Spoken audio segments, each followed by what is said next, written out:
are back here on the GSMC Football Podcast. And for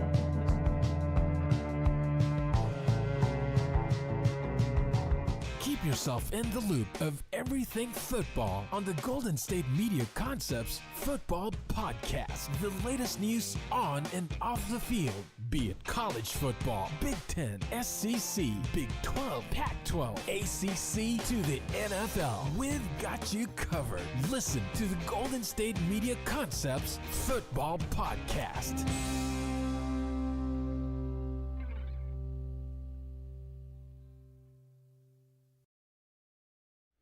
And welcome everybody to another edition of the GSMC Football Podcast, brought to you by the GSMC Sports Network. As always, I'm your host, Kenneth Grunfelder, and it's great to have you guys here on this Tuesday, November 19th. We have a lot to talk about on the show today. Before I get into that, just want to remind you guys, as always, to tip or donate, get your comments recognized. Make sure to hit that super chat button in the chat if you want to see me acknowledge any thought or comment you may have throughout the live broadcast. It makes the show more lively, more entertaining between myself, the host, and you guys, the viewers. We appreciate your guys' viewership each and every day, so any contribution you can make to the show means the world to us as we put out content for you guys each and every day. And also, the other way to help out the show is by going to the link at the bottom of the show segment on the ticker, gsmcpodcast.net. That is gsmcpodcast.net. So, let's get into what we are going to discuss for today. So, we're going to start off the show. We're going to talk about last night's game between the Texans and the Cowboys. The Texans winning that game 34-10. So we'll talk about that. Some of the top performances from that game as well. Then in the second part of the show, I know I touched upon it a little bit yesterday, but we'll get into talking about the Giants' decision to bench Daniel Jones and to start Tommy DeVito. So we'll be seeing Tommy Cutlets once again as the Giants are coming out of a bye week. They will be facing the Buccaneers, who are also coming out of a bye week as well. We'll get into talking about the 49ers and their loss to the Seahawks and how they're kind of in trouble. We'll get into that. We'll also talk about the Jets-Colts game and what happened there. And then we'll also talk about the Broncos and their impressive win over the Falcons. And, you know, they're a dangerous team. That's another team in the AFC West that you got to watch out for, and another team that I was wrong about going into the season. So, with that being said, let's get into the first topic, which is talking about the Texans-Cowboys game. So, obviously, you know, when I talked about this game beforehand, there wasn't really a lot of juice going into it, of course, with Dak Prescott being ruled out for the season, and the Cowboys are just not having a good year. Also, the Texans, you know, they got out of the gate strong to start the year, but they've kind of been struggling as of late, so they've been looking to kind of get things right. They did get Nico Collins back last night, which was big. He made some big plays. He actually had a long touchdown that got called back. That was, I think, the first drive of the game. But he looked good, and that's important because, you know, he's a big weapon for them, and, you know, they're already without Stephon Diggs for the rest of the year. So getting him back is huge. And, of course, you still have Tank Dell and Dalton Schultz and Joe Mixon, who we will talk about in a second as well. So, but this was a get-right game for them. And we also have Anthony Manzano in the chat saying, if this continues happening with the Cowboys, is McCarthy done? Or do you think because he is basically a yes man for Jerry Jones, he's not going to get fired? Well, he is on an expiring contract. So he's not necessarily going to get fired. It's more of just they're going to part ways, which is most likely going to happen. McCarthy is, I would think, is not coming back. But then again, you could look at Jason Garrett and how long he was there as the head coach. And maybe, you know, the Cowboys say, well, you know, we had a ton of injuries this year. Dak, of course, got ruled out for the year. So then maybe you give McCarthy another contract. But I'm leaning towards McCarthy is gone because there's other candidates out there that maybe the Cowboys would be inclined to try to bring in, like a Bill Belichick, which I hope they don't do. I don't want to see Belichick go to the Cowboys, but is definitely a possibility, especially with the relationship that Jerry Jones and Bill Belichick have, which I really didn't think was a thing until really this year. So he's saying no. That's what I'm saying is, do you think Jerry rehires him and signs them into another extension because he does everything Jerry wants him to do? I mean, even with that, I still don't think so. I think you got to make some changes. I mean, would it surprise me if that ends up being the case? No. But I think it's more likely that McCarthy's not back. The Cowboys have to make changes, and if they don't, well, then you're going to expect a season similar to this one, even with Dak Prescott coming back, and even when Dak was playing, the Cowboys weren't doing good. So, yeah, that's my thoughts on it. I don't think that he's coming back. I think there's going to be a change there, but we'll see what happens. But to kind of go through this game, so it was close at one point, but the Texans kind of pulled away, which I kind of figured. They were the much better team here. But, yeah, so in the beginning, the Texans, like I said, they went right down the field to start the game. They went 6 plays, 77 yards. Like I said, there was a 77-yard touchdown by Nico Collins, but that got called back, unfortunately, for an ineligible man downfield, and that was on Larry Tunsil, their tackle. Then on the second play, there was a defensive holding, and then the Texans began moving the ball. He had 7 yards to Robert Woods, 8 yards to Dalton Schultz, 16 yards to John Mechie, and then Joe Mixon from 45 yards out scores a touchdown. He had a great night for the Texans, and he's going to be a big player for them down the stretch here and into the postseason, I believe. Then the Cowboys got the ball. Their first drive of the game, they ended up turning it over on downs. They did a fake punt, and it only went for 4 yards. But then it didn't lead to anything for the Texans because then C.J. Stroud, they went for it on 4th and 3, and he ends up throwing a pick, trying to hit Nico Collins. But then Cooper Rush ends up throwing a pick, picked off by Derek Stingley, and then that led to another Texans touchdown, the second Joe Mixon touchdown of the game, so that made it 14-0. And then the Cowboys, they scored a touchdown on their next drive. Cooper Rush connected with Kevontae Turpin for a 64-yard touchdown. There was a penalty on the play, and initially we thought it was going to be on Dallas, but it ended up being on the Texans. It was a legal use of hands penalty, which, of course, was declined. So that made it 14-7. Then the Texans on their next drive, you had a Kymie Fairbairn field goal. That was from 33 yards out. And then the Cowboys responded with the field goal drive. Brandon Aubrey, 53-yard field goal. Texans punted. And then Aubrey actually missed a field goal. It was a 40-yarder, but he kind of slipped on it, so that was probably why he ended up missing it. But that was such a surprise because he's automatic. And, of course, Joe Buck and Troy Aikman are saying that was a collective jinx, that we're not fully responsible for that, because they were talking about how he's just automatic. But, yeah, that was his first miss at home, I believe. Then the Texans punted, and then the Cowboys, they got the ball and they turned it over on downs. But that was, at the end of the half, that was the last play. So then the Texans in the third quarter, they put up 3 points. That was a Kymie Fairbairn 29-yard field goal. Cowboys turned it over on downs.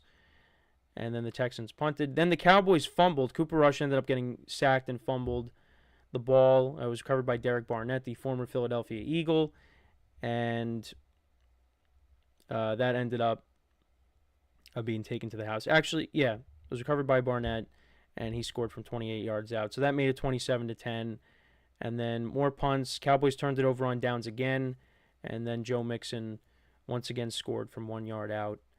And that was it. The Texans, offensively, C.J. Stroud went 23 of 34 for 257 yards, no touchdowns, 1 interception. Joe Mixon, 20 carries for 109 yards and 3 touchdowns. He was the player of the game. Had a great game. And like I said, he's going to be a big player for them going forward here. He has been the whole year. But this is a dimension of the Texans that we didn't really see last year. And now with Joe Mixon, Devin Singletary was good for them last year, but I feel like Mixon's definitely been better. So, he's going to be big for them. And, especially when you have to go on the road. They got some tough games later on in the season against Kansas City, especially. And Joe Mixon has played in some big games with the Bengals and Arrowhead. So, he's going to be a player that they're really going to need to use. And then the other thing, too, is getting Nico Collins back is huge. Both him and Tank Dell, the same stats, same exact stats.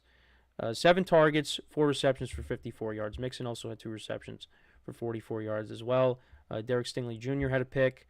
And the Texans' defense, 5 sacks of Cooper Rush as well. And then Cooper Rush, 354 yards passing. But he did throw the ball 55 times, 32 of 55. He had 1 touchdown and 1 pick. Once again, the Cowboys struggled to run the football. Also, partly because they were down. But Rico Dowdle, only 28 yards on the ground. You had Deuce Vaughn. He had 13 yards on the ground. Ezekiel Elliott, 1 for 8. Was really not used at all.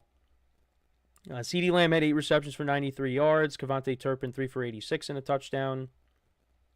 Cowboys defense, 1 sack of Stroud in the game. But Cowboys season continues to go downhill. And again, I don't really know.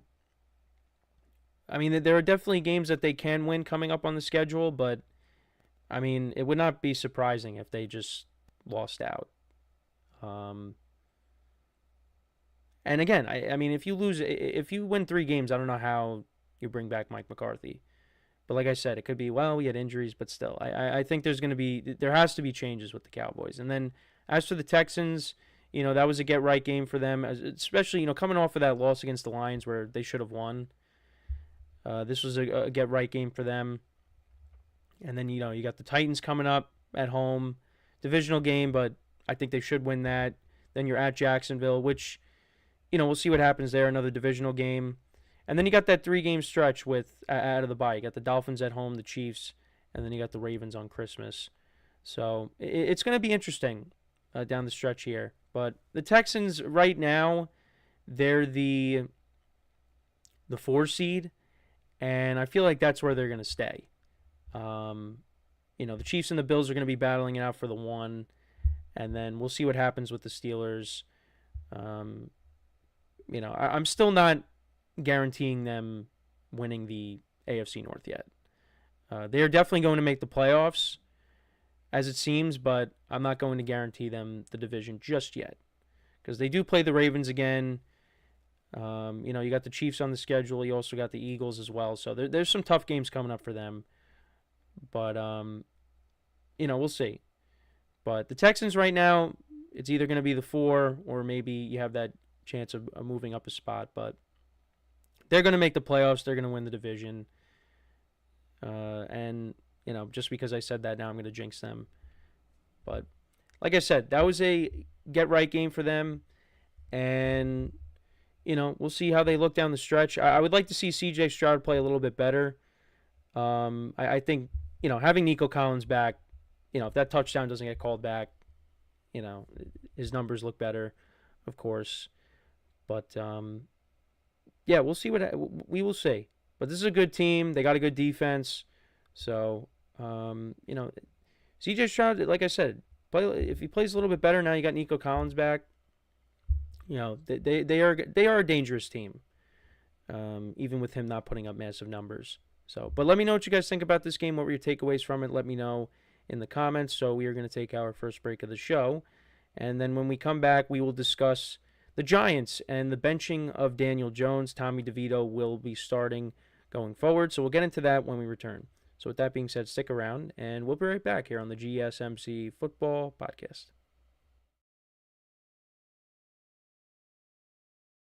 I feel like I'm losing my mind. Is everybody in the world blind? Please, Lord, give me a sign, a sign. I feel like I'm losing my mind. Is everybody in the world blind? Please, Lord, give me a sign, a sign. I wanna be the greatest. Everybody on the fake shit. I look around and feel like everybody is the fakest. I make this every day and I'm impatient, hoping one day I blow up from the basement. Statement, the top is so vacant. I don't hear shit that I think is amazing. Waiting for my day when I'm playing sold out shows where 1,000 faces. Hey, give me that crown, get in my way and to be put down. It ain't your place, all this my town. If I want that shit, then I'll get it right now. I'm losing it, the noose it fits. I'm losing shit, a stupid myth. You choose to live or choose to dip. You choose to fight or lose your grip and lose a gift. Oh, I feel like I'm losing my mind. Is everybody in the world blind? Please, Lord, give me a sign, a sign.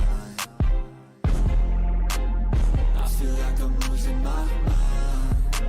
Is everybody in the world blind?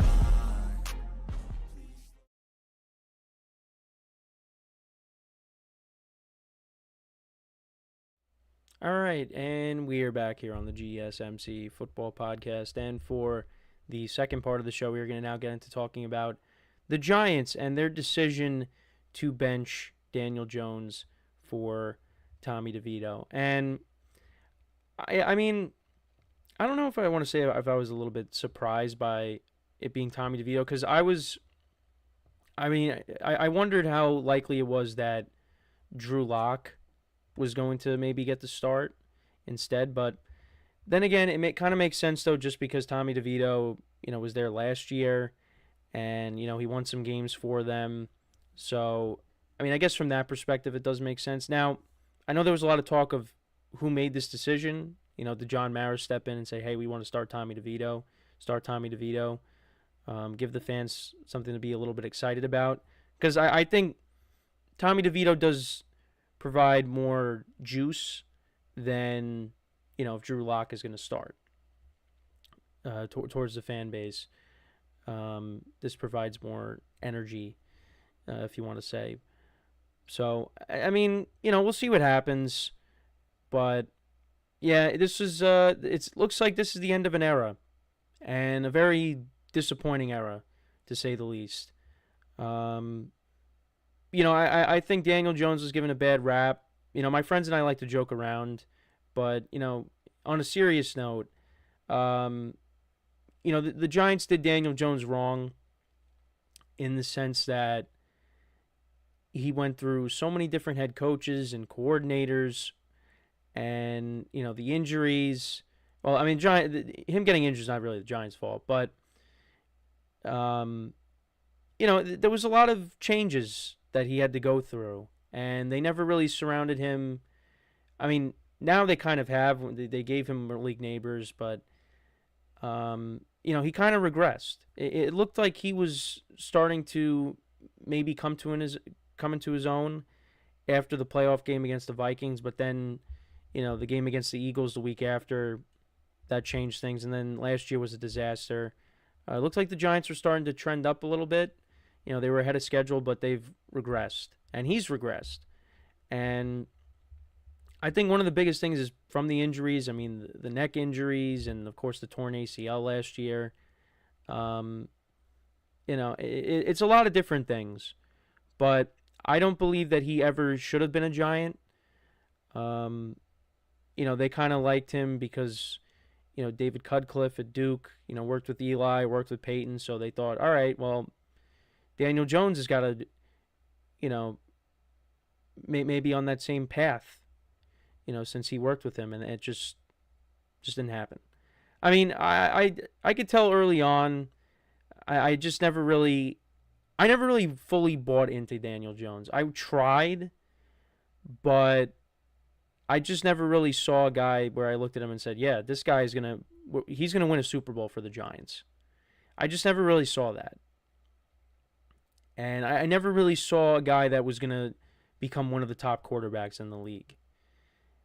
And again, not all his fault, but I think wherever he ends up, we could very well see him, because look at some of the other guys that have left New York and look at how they do in the right situation.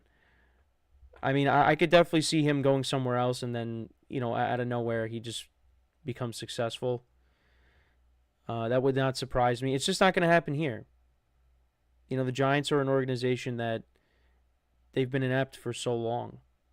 And I still do think that with this regime, they could turn it around. Because I do think they have good players on this team. But they need to get the quarterback right. And they play in a division right now where, you got Jalen Hurts in Philly, and I know Dak had a down year and got hurt, but, you still got to deal with him and the Cowboys. The Cowboys going to bounce back next year, we'll see. And look at the Commanders and their turnaround with their young quarterback. No one really expected them to be this good for the most part. So the Giants, they got to, get back into this, and that starts with the quarterback. And I'm hoping that they do keep Brian Dable and Joe Shane around just to draft this quarterback that they're going to take. And if it doesn't work out, then they're going to be gone. And the Giants are going to have to go back to square one again. But it's been disappointing.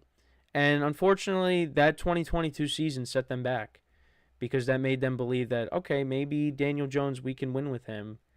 And these last 2 years have been really disappointing.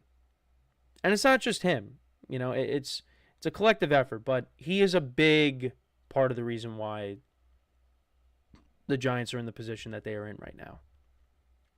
But the Giants also did it to themselves. They bought in. They gave him that contract. So, and, you could also look at part of the reason why he got benched is because of what's in his contract, where, if he gets hurt, then the Giants are going to owe him more money. They're not going to want to do that. So now he's the third string quarterback. He's not even the backup. He's the third string. But it also, and people in the media brought up a good point. Well, why did you bring in Drew Lock, who's making $5 million, when Tommy DeVito is making a fraction of that? There was a big discussion about that. But you got to have another quarterback on the team.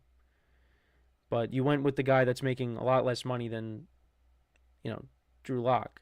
But then you can also say, well, Tommy DeVito knows the system. He started last year.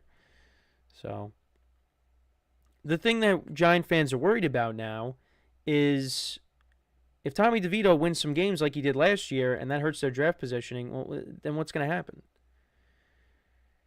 That's why you're caught in a tough spot because, again, I think I said this yesterday, you want to see the Giants win some games just to show that they have a pulse, but also at the same time, it also hurts their draft positioning. So you're kind of just caught in the middle there. But we'll see what happens. But a lot of the teams that, have bad records, they don't necessarily need quarterbacks. Like the Patriots are going to finish with a bottom 5 pick. They don't need one. The Jaguars, they got Trevor Lawrence. The Saints have been losing, but the last 2 games they've won now with Derek Carr being back and, with the interim head coach. So, they keep winning games, and you could forget about them being, a bottom 3 team to get a top pick. They're still going to be picking in the top 10, but maybe not where the Giants are going to be picking. Maybe a little bit lower. But we'll see.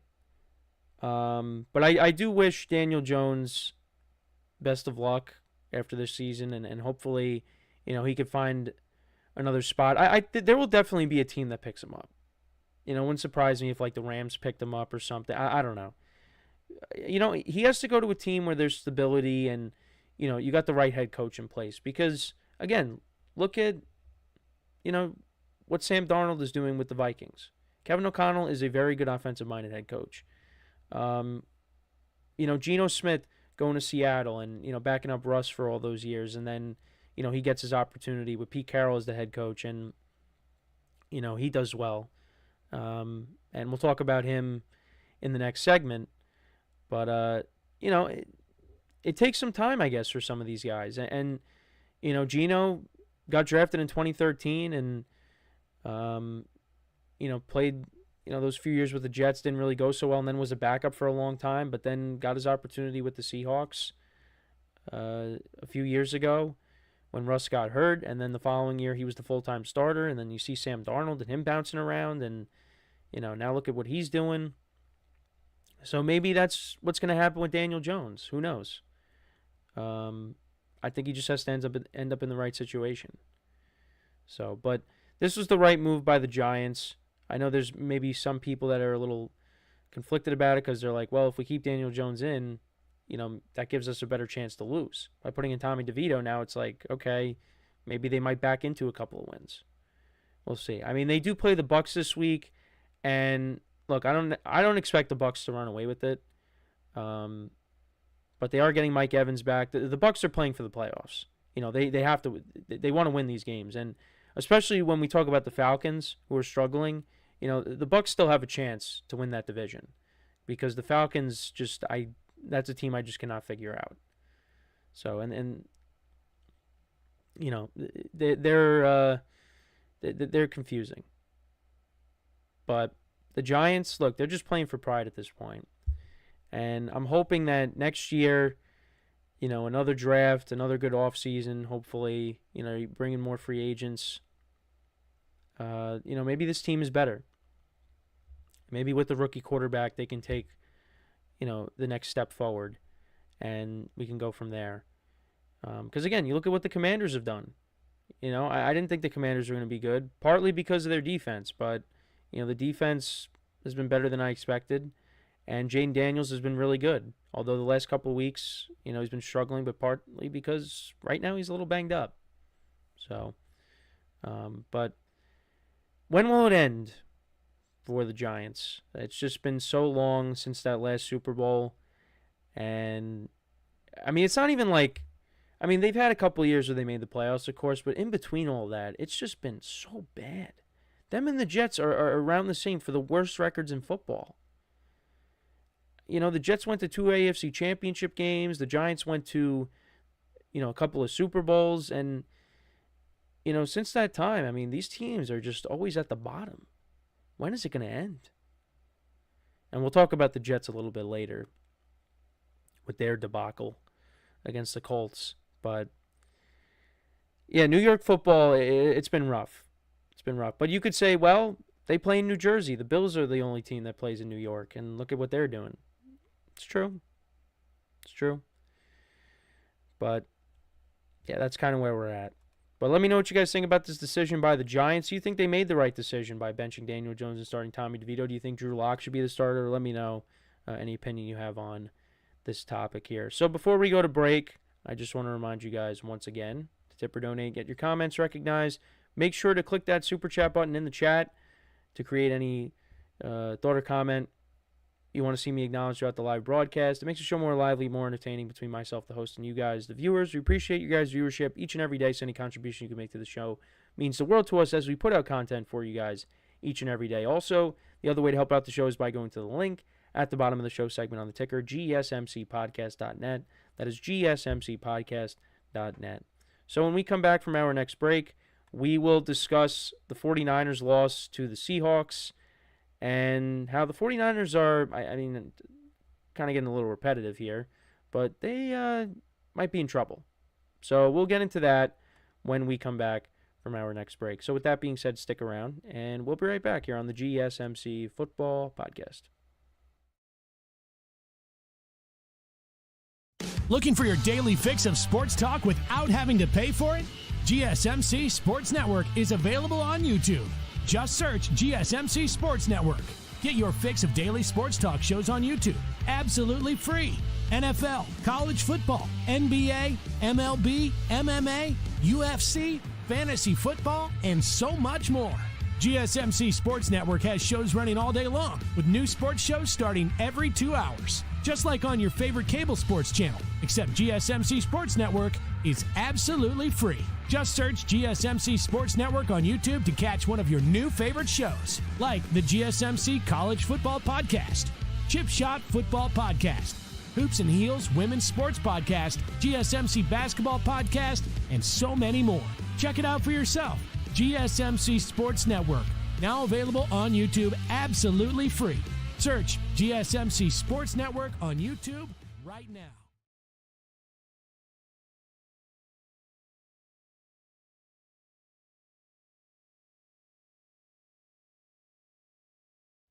All right, and we are back here on the GSMC Football Podcast. And for the third part of the show, we're going to now get into talking about the Seahawks and their upset win over the Niners. We're going to talk about the Niners and how they're kind of in trouble here.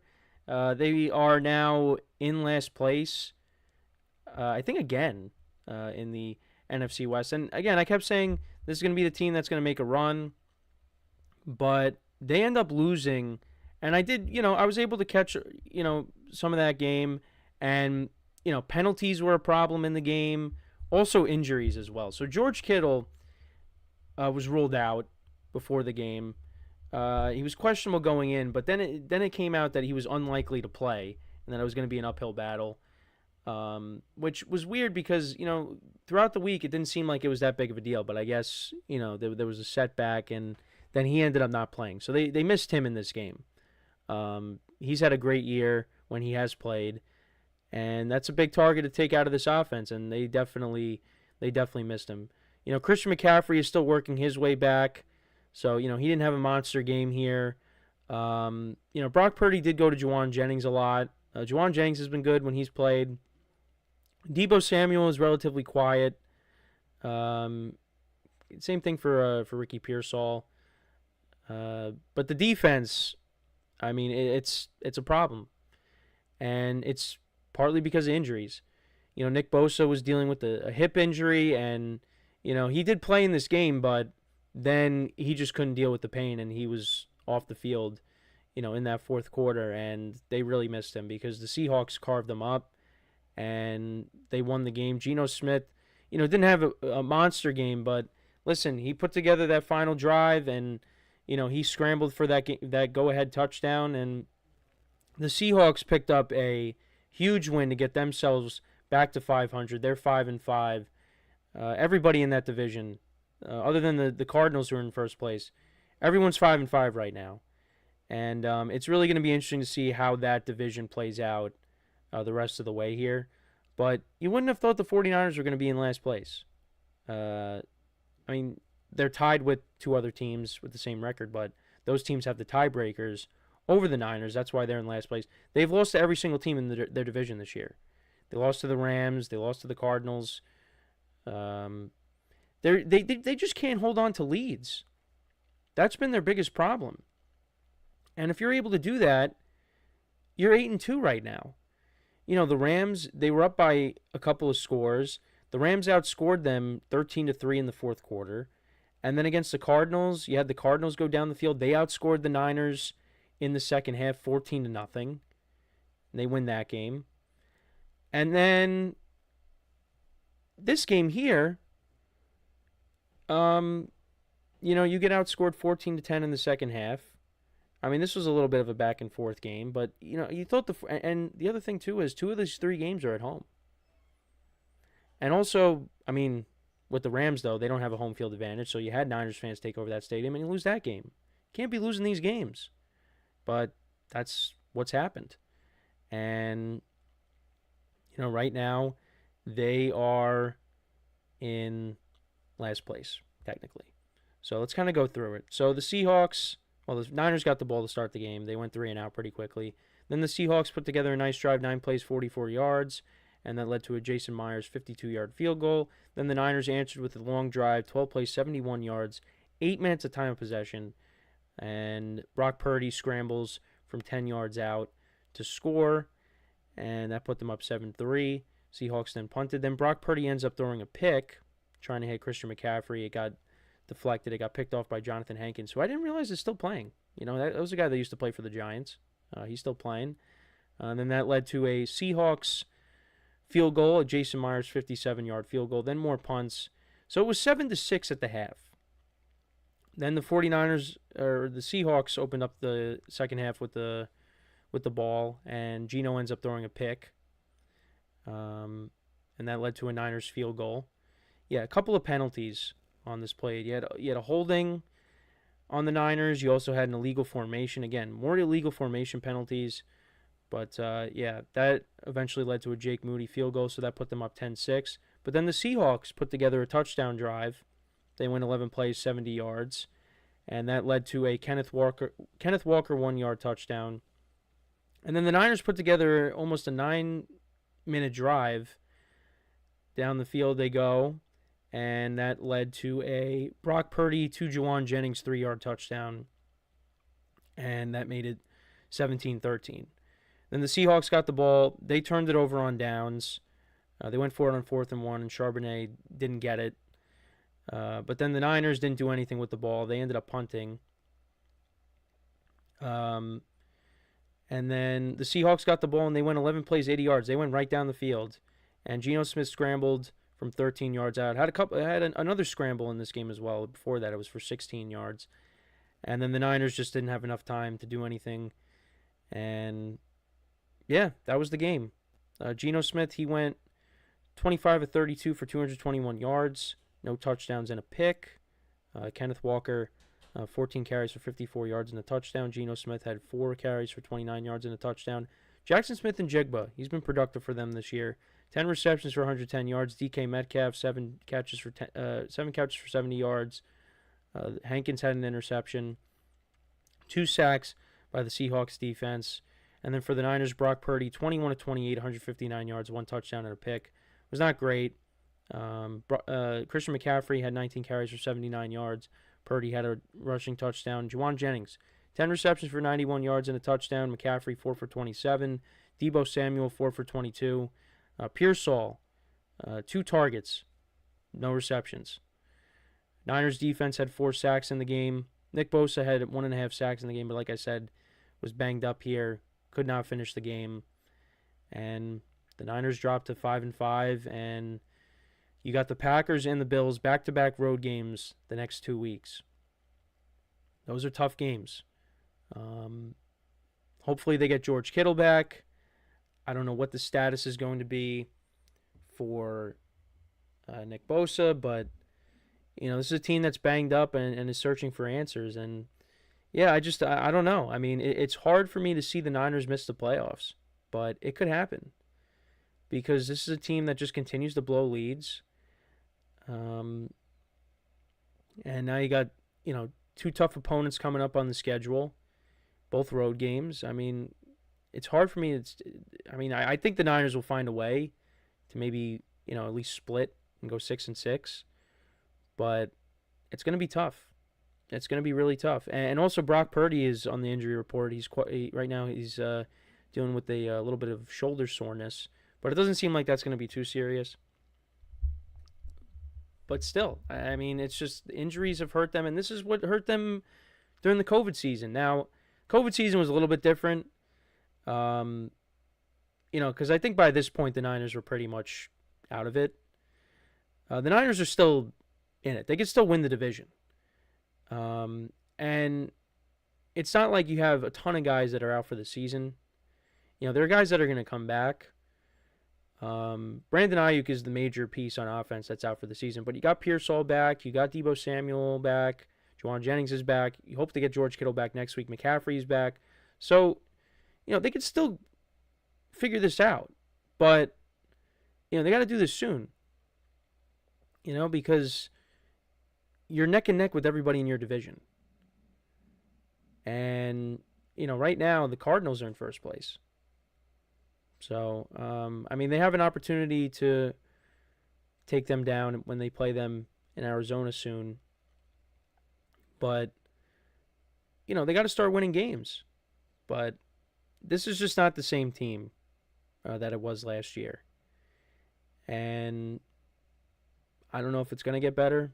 Like I said, I think they got the experience that I still think that they will figure it out. But, again, you're kind of running out of time here. So they got to get things going, and it starts in Lambeau next week against the Packers, which is a huge game, and that's a rematch of the divisional round from last year. So, but getting George Kittle back for that game would be huge. And listen, Brock Purdy, this was a game he did not play well in. There have been games this year where they're missing guys, but he still plays well. They just didn't have Kittle, and he was not good. But you got to credit the Seahawks defense. They really stepped up in this game. They shut them down. The 49ers, they hurt themselves with the penalties. Penalties were a problem here. And, with the injuries on the defensive side of the ball, Bosa getting taken out of the game did make a huge difference. The Seahawks really carved them up on that last drive. And Geno finally breaks through and beats the Niners, because that's been a problem since he's been the starter. So we'll see what happens though going forward.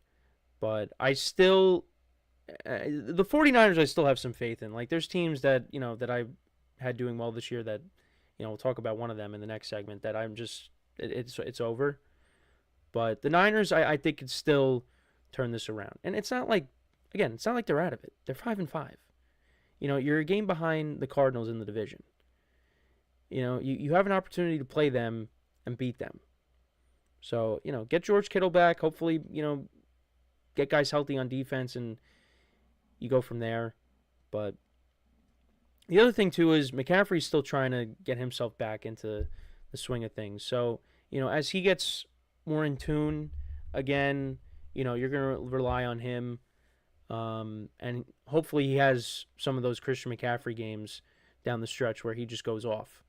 You're really hoping for that as a Niners fan, and I think we will get that. It's not like he hasn't done anything. It's just, this is his second game back. He's missed most of the year, so it's going to take some time. But I was shocked by this game. I thought the Niners would win it, but then again, you could say, well, they've blown leads against their other two divisional opponents, so this is no different.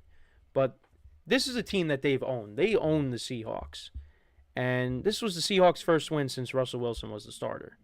So, yeah, it was disappointing. So we'll see what happens going forward. But tough loss for the Niners, and we'll see if they could bounce back next week. But it's going to be tough. Back-to-back road games. It's not going to be easy against the two teams they're going up against, the Packers and the Bills. Those are two tough games. Are they going to be able to respond? I think they definitely can. But they got to go out there and prove it.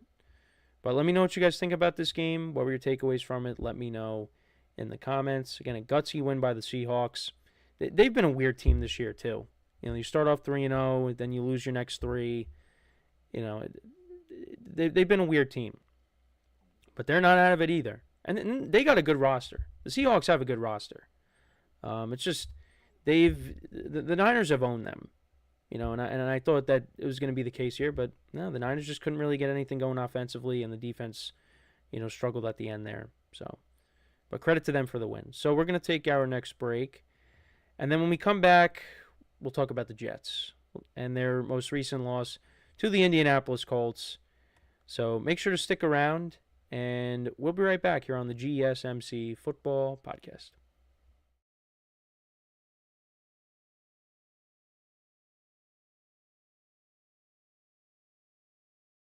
For the best and latest podcasts available anywhere, go to the podcast app on your cell phone and type in GSMC to access free content-rich podcasts on health and wellness, book reviews, sports, entertainment, relationships, social media, movies, technology, finance, and even weird news. Subscribe and download the GSMC Podcast Network's family of shows, available everywhere podcasts are found.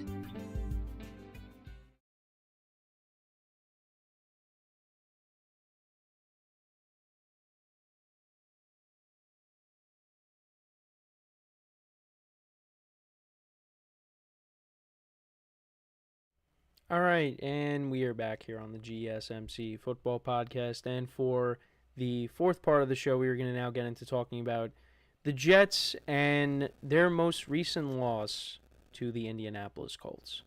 So, Anthony Richardson back in as the starter for the Colts after being benched the last two games. He had the incident where he tapped out of the game against the Texans. So the Colts went to Joe Flacco to try to provide a spark, and they didn't really get it. They lost their next two games of Flacco, so now they went back to Richardson against the Jets. And, I didn't really know what to expect from this game. I thought it would be close, which is what ended up happening. And the Jets ended up losing in a game where they, again, could have won. They could have very easily won this game, but it didn't happen.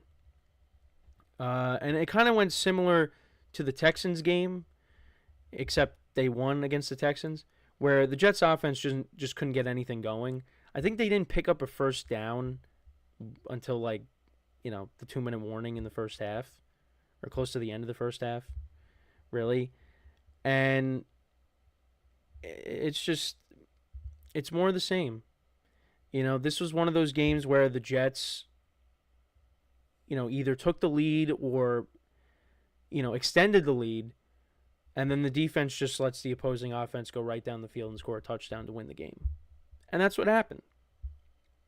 And this season has been a colossal failure for the Jets. And this is a team that I was dead wrong about in every way, because I was hoping that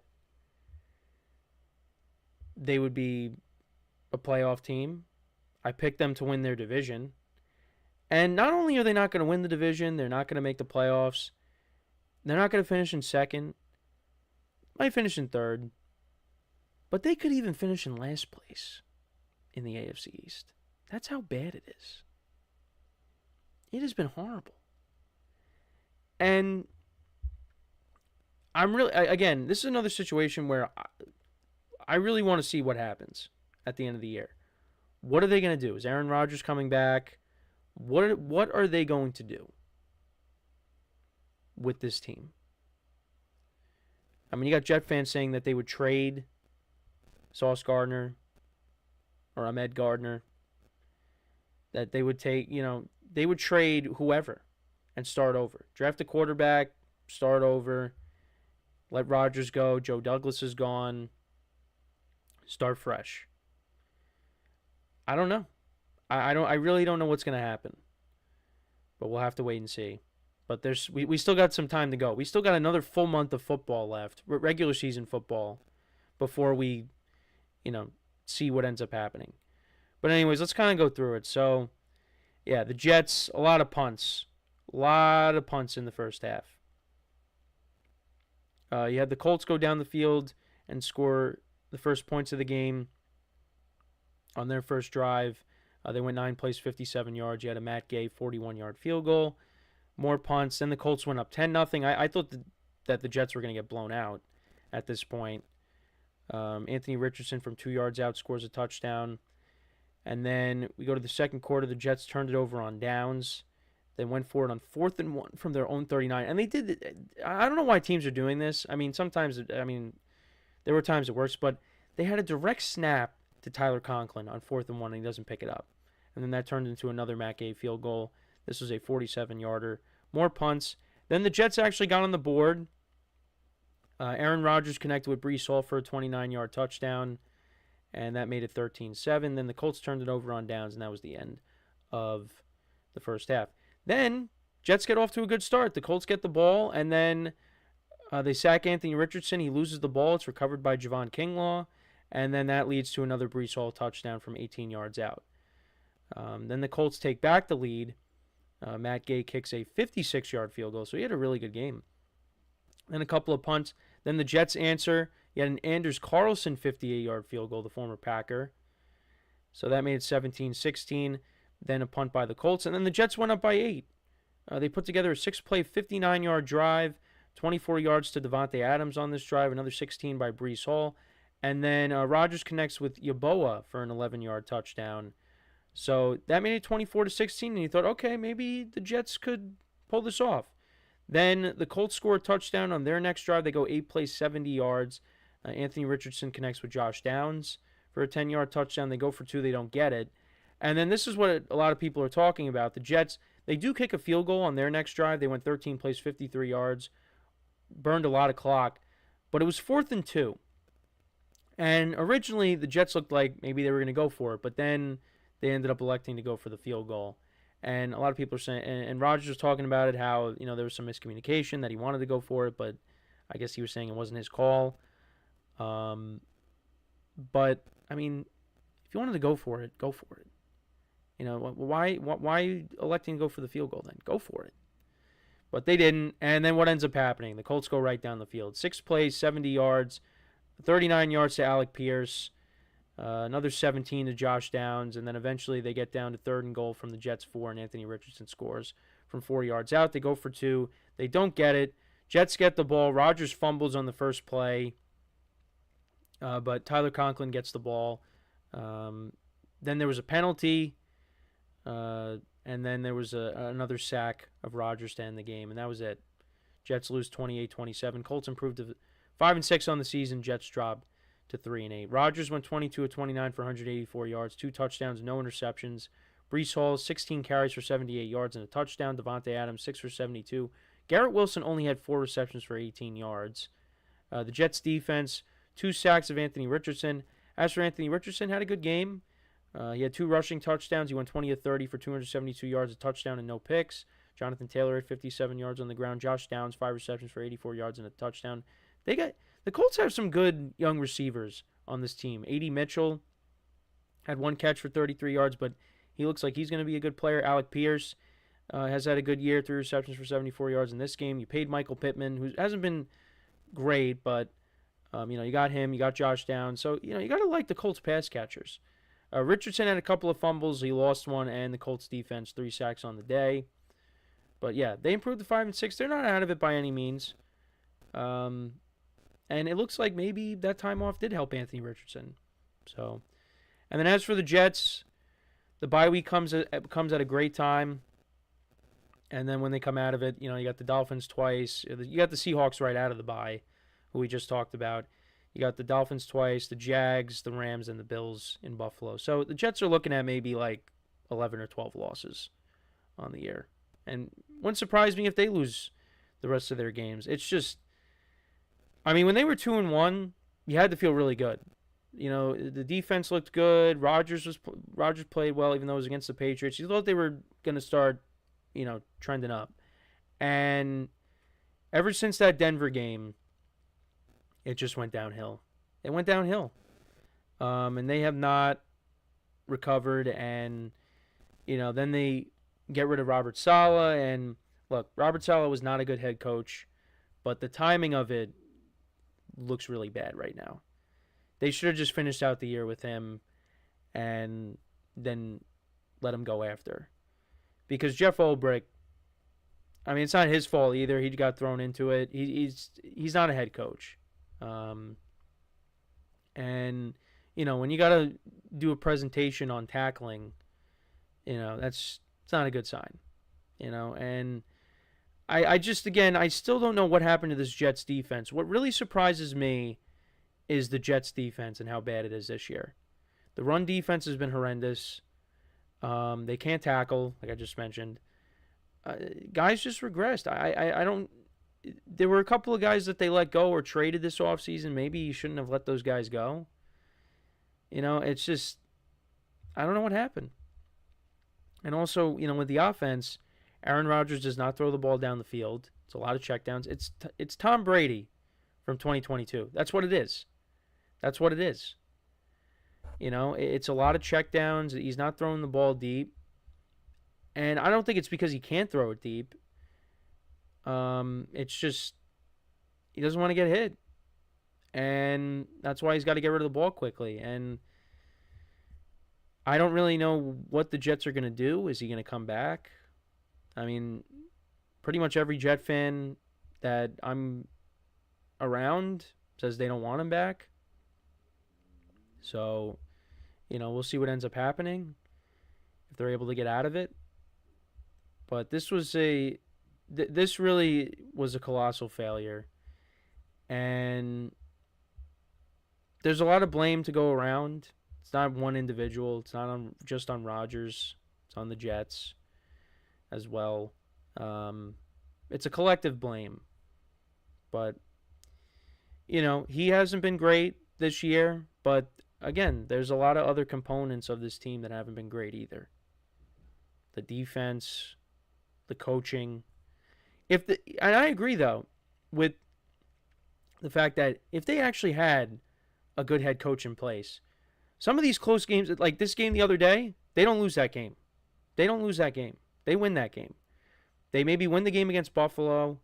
Well, then again, you kind of blame that on Zerline a little bit.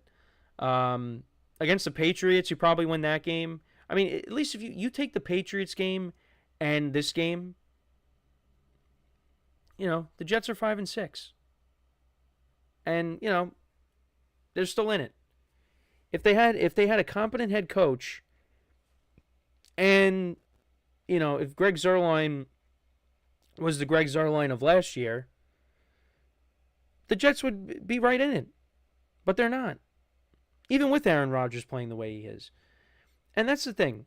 Aaron Rodgers was not brought here to play, like an MVP. They were just asking for him to be average. Because they had a good defense, special teams were good, whatever.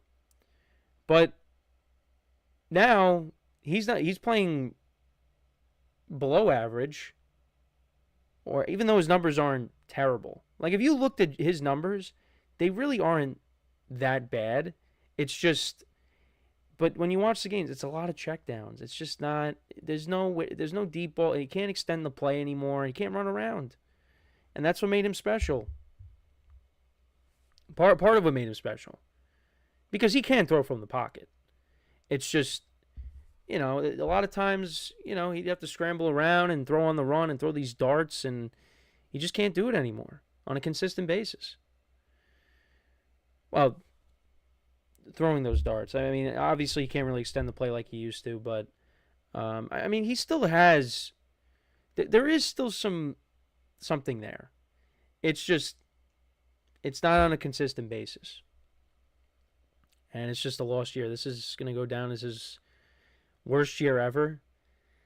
And it's unfortunate because, you didn't want to see him go out like he did last year. But, if he goes out like this, that's just, it's unfortunate.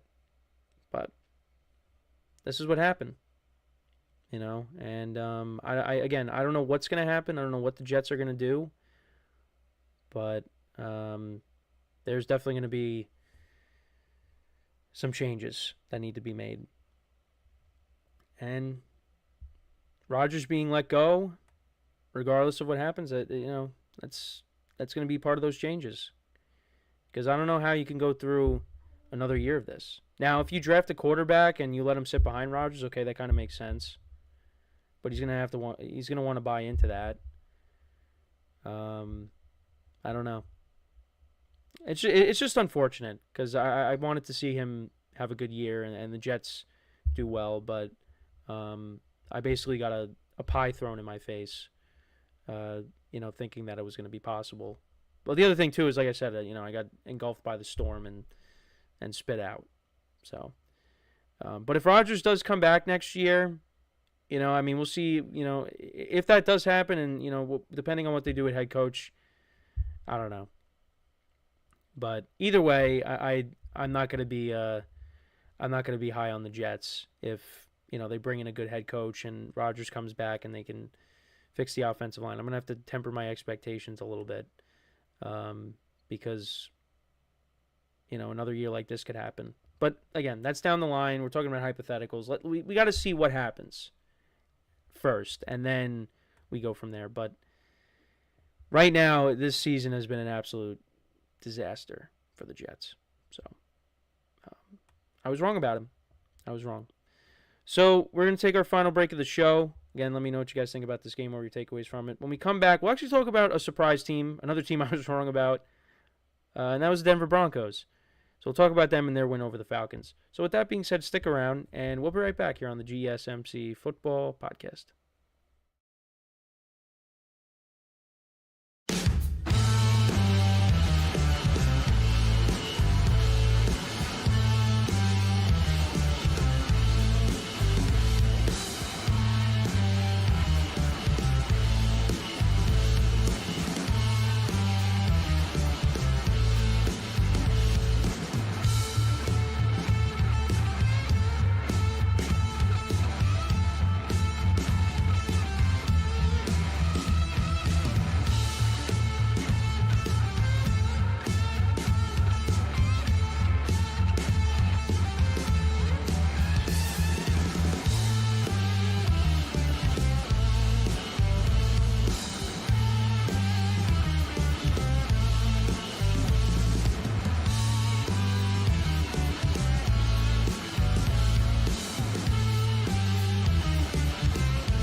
All right, and we are back here on the GSMC Football Podcast, and for the final part of the show, we are going to now get into talking about the Denver Broncos and their 38-6 win over the Atlanta Falcons, and kind of just talk about them, as a playoff team and how dangerous they could be. They look like they're rounding into form. Well, Bo Nix looks like he's rounding into form. 307 yards passing, 4 touchdowns, no picks, 28 to 33. He was solid on Sunday. And, going into this year, I don't know what I had. I think I had the Broncos at like 5 wins. I didn't really expect much from them, but they have been a pleasant surprise. And, credit to Sean Payton. Sean Payton drafted his guy, the guy that he wanted, and it's paid off. He's been getting better and better. And, there's not a lot of household names on this team, but they're getting it done. They're playing good defense. They're running the football. And, Bo Nix is, connecting with his receivers, and, they're winning games. They are winning games, and they're 6-5 right now. And the Falcons are a team that came in with expectations, and I was curious to see how this game was going to go. Was it going to be a close game? The Broncos just wiped the floor with them. Which I think it says a lot about both teams. The Falcons, to me, are not. They're a team that can make the playoffs, but they're a team that's really not going to do anything this year. And Kirk Cousins has been kind of a disappointment this year. And you take out, like, his overall numbers, he's got 17 touchdowns to 9 picks. But a lot of those touchdowns came against the Bucs. He has 8 touchdowns to 1 pick against the Bucs. You take that out, right? You take those 2 games out. I mean, he hasn't really been that good. Now, he's another guy that's come off of an Achilles injury. Now, he's looked better than Aaron Rodgers. But he's been a disappointment. And they gave him a lot of money, a lot of fully guaranteed money. And, you got 3 more years of this, and Michael Penix had to come in at the end. He went 2 for 4 for 24 yards. Could we see Michael Penix sooner than we expect? Who knows?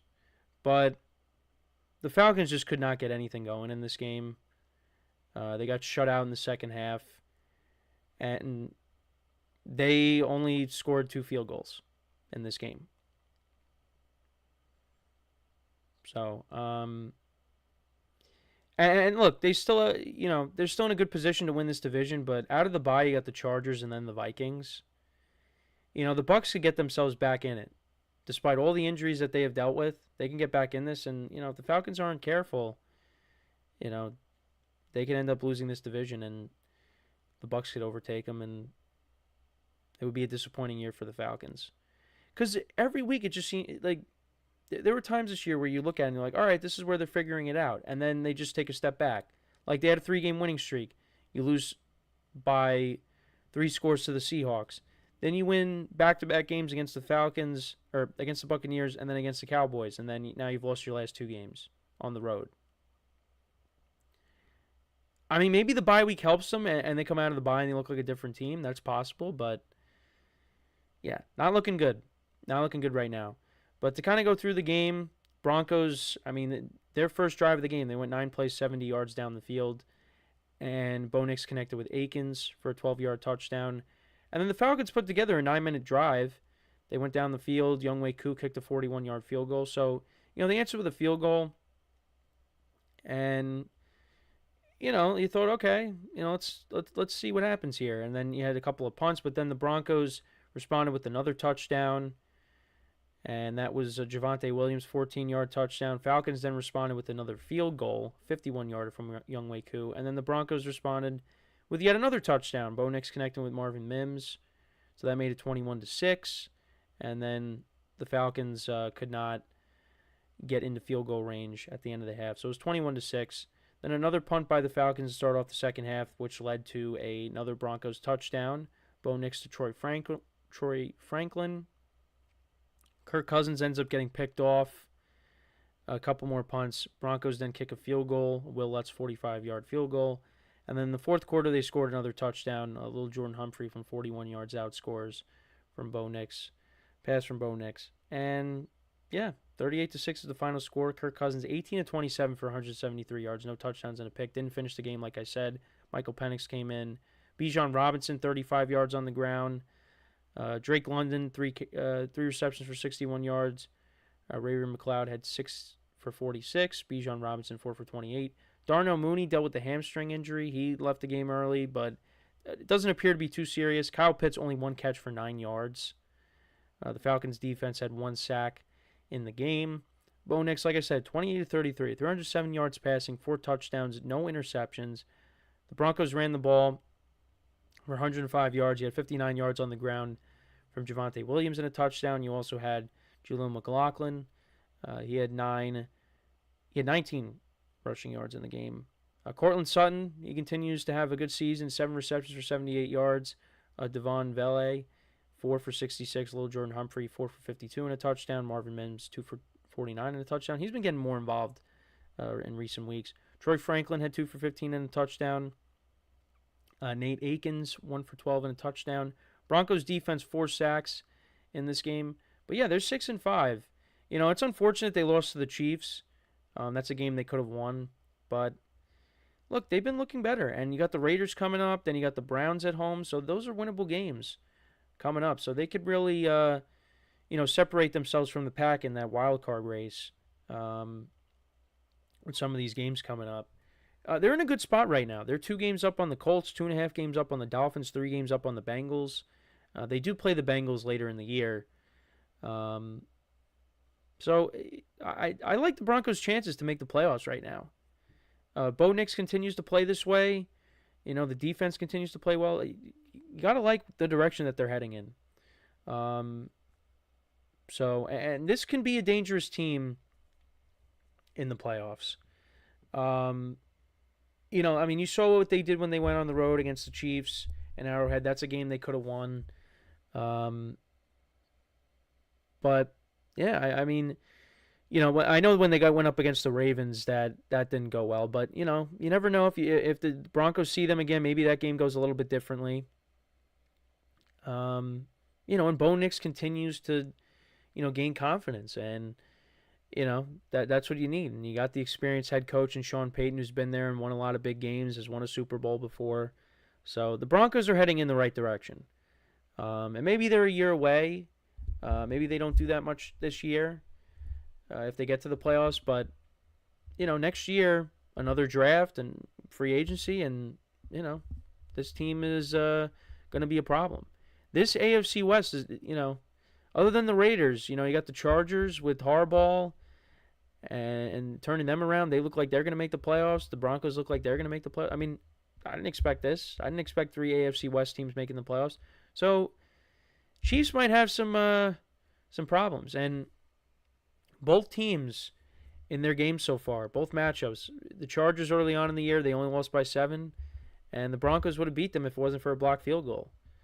So, Chiefs are going to have their hands full in the division with some of the changes that have gone on with these teams. So, but yeah, I'm surprised by them. Did not really expect that much out of them this year. Was looking at it as a rebuild, but give them credit. But let me know what you guys think about the Broncos. How much of a threat do you see? How much of a threat do you think they are going into the AFC playoffs? Let me know in the comments. But yeah, that's pretty much it for the show for today. I know there's some other games that we didn't get to. May cover them the rest of the week here. We also got the holidays coming up as well, which I'm excited about. But the games, some of the games we didn't get to. The Lions, they continue their winning ways. The Dolphins have won 2 in a row. The Saints, Taysom Hill, how about his big game, 3 touchdowns in that game against the Browns. The Vikings are 8-2 on the season. The Rams get back to 500 with the win over the Patriots. So, we're moving right along here. We're now going to be in Week 12.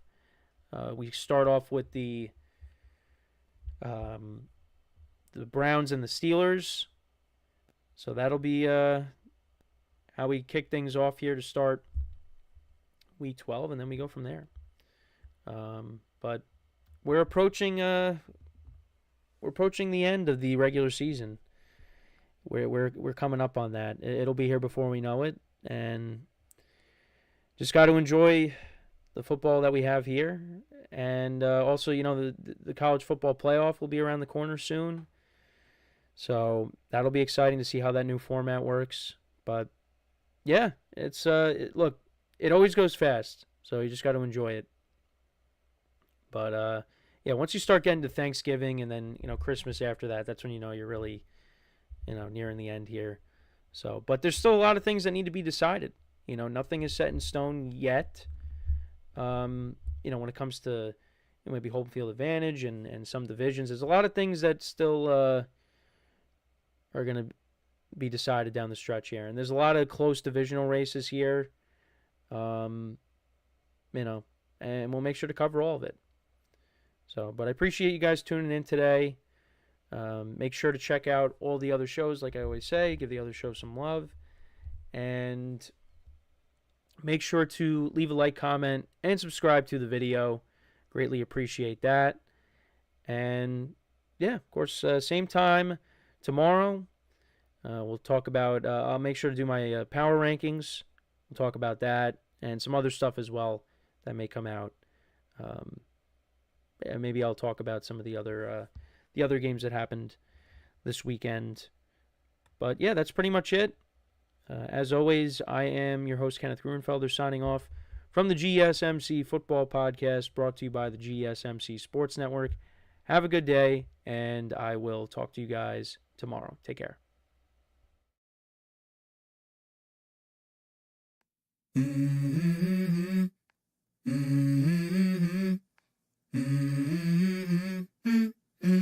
Let's go. I wake up to a little bit of drool on my pillow, feel like it's gonna be a bad day. Yeah, I'm tired of shit, and the coffee ain't hit yet, damn ain't